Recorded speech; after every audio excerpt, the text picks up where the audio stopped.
Good morning, interwebs. You meet me again at the conclusion of my day. Well, I'm not actually going to bed yet, but it's late. And I thought I would tell you about the multiple frustrations of my evening, because I just had a second one occur. But first I'll tell you about the good things. So, in my pile of completed items, let's see if I can get it out without dropping everything. This is the pink apron that I was showing you last night that I wanted to try on a small human. And I tried it on my small human, and it fit her. It fit her so well. And I tried it on my other two small humans, and it was a little long for the 3-year-old, and, but it actually fit the 4-year-old pretty well. So, I think I'm going to just turn this, which I'm having a difficult time because of my Tyrannosaurus arms, getting in the shot. But anyways, this, which I swear looks better in real life, I'm going to turn into a kid's pattern for a kid's apron, which actually functions like you want a kid's apron to. As in, it goes down past the kid's knees, and it wraps all the way around their waist, so there is very, very little actual child exposed. Because if you're going to put an apron on them, you expect it to actually do a job.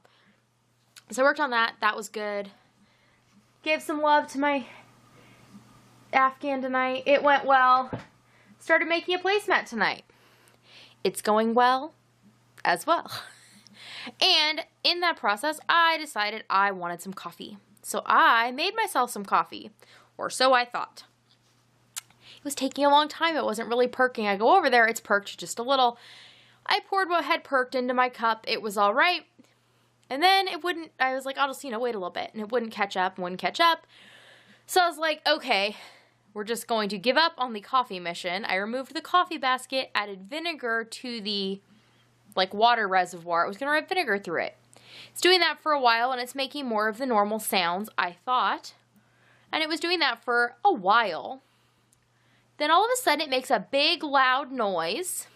And I start to hear water gushing everywhere as it is overflowing. I don't know if the pump broke or what.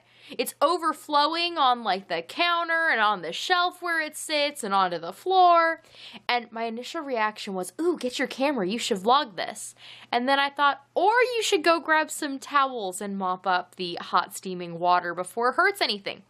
That's what I did. And then I cleaned up the big mess before it hurt anything. So Steve is ordering me a new coffee pot tonight, and it should be here, I don't know, whenever Amazon gets around to sending it. So that is that. Frustration, though, that I now don't have a coffee pot that works. I do have, a percolator. It's not like I'm coffeeless till it gets here. It's just that my regular coffee pot, I killed another. Our water kills coffee pots, even if you clean them regularly. It has to do with having well water and stuff.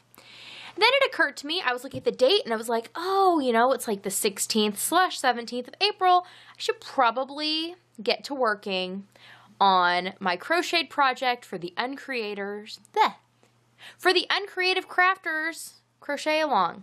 See, I was just going to refer to you as Jen, comma, Jen. Not to be confused with Jen, with a hyphen. No. I was just going to refer to you as Jen, the uncreative crafter. But I realized that puts you at celebrity status again, and that makes you uncomfortable. So, anyways, we are going to go with Jen, comma, Stormcoast, comma, the Uncreative Crafter Podcast, comma, the Uncreative Crafter Crochet Along? I think it's got a hashtag that involves some things. If you are not watching Jen's podcast, you should be. And if you head over to her Ravelry group, there are, details. Anyway, she's doing a crochet along. So yay, I would like to participate because, I crochet, and thus a lot of the alongs that occur are inappropriate for my crafting, craftiness. And even the ones that claim that they are welcoming of the crochet, you're really not. And you get, I don't know. Anyways, I just try to avoid it for the most part, unless it's specifically crochet. So I, decided to pull out my daughter's cardigan and get to working on it. And I was actually making, progress. In fact, I thought I was almost done with this section based on rows. But then I counted the stitches because the way the pattern's written is kind of annoying. It doesn't tell you how many rows you need. It tells you, like, repeat the same thing a certain number of times till you have X number of stitches. Which I would rather it tell you that and say however many rows, but whatever. Because the way the beginning pattern is kind of written, it's a little confusing what row number you're on, really. So I count my stitches and they're off, and I'm like, I need another 40 stitches. There's no way I need another like 10 rows. And I look, realize that even though I reread the pattern lines before I started, I was just kind of skimming them. Yeah, I left out a whole increase in every one of the increase rows. So now I get to frog everything I did tonight, which is the majority of what you saw, and do it with the correct increases. Wah wah. That's what I get for, I don't know, anything. That's what I get for anything. So my attempt at progress and being on task turned out not to be. That's frustrating, but oh well, I guess that's just the way it goes. And I can't complain too loudly because overall it is a very unimportant thing. It would be nice if I got the cardigan done because, I mean, it's still a little cool here. My daughter's still been wearing her other one, so I'm sure that as soon as this one gets done, she'll wear it.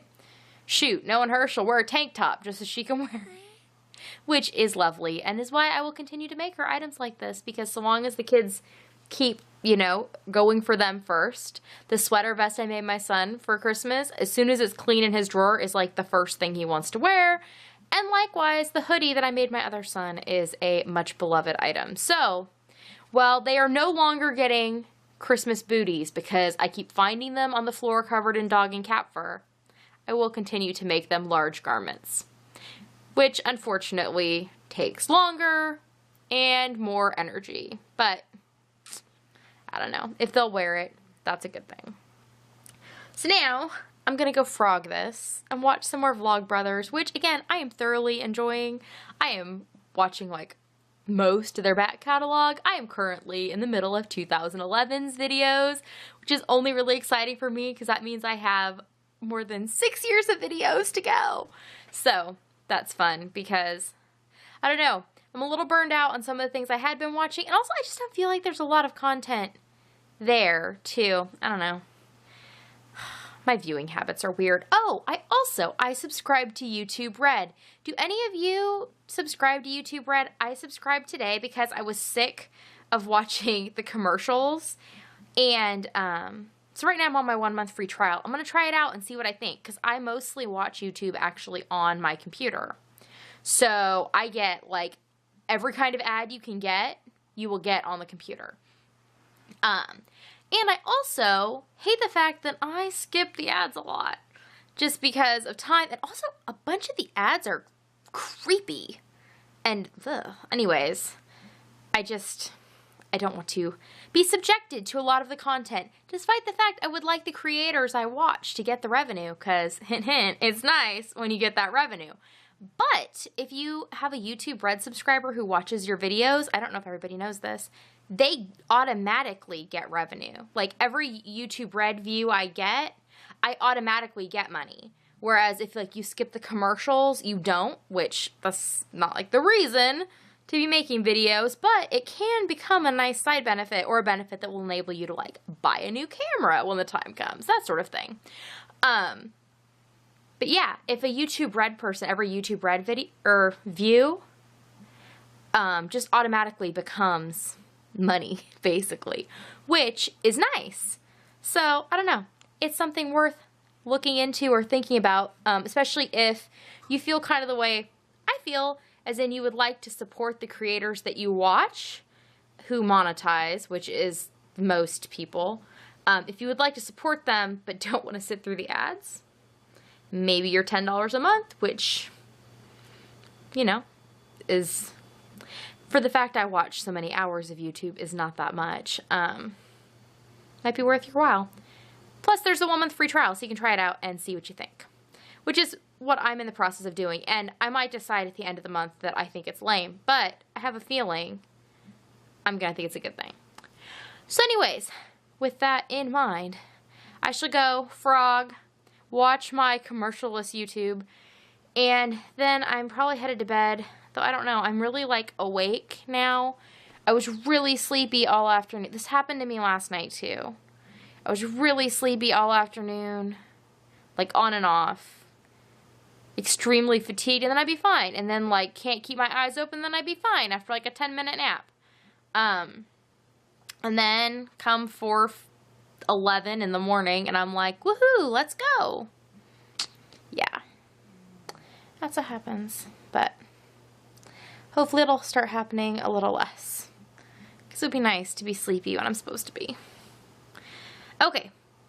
I'm going to go. And Kuma and Jezebel and Manelia are keeping me company. And we will see you all tomorrow. Nighty-night.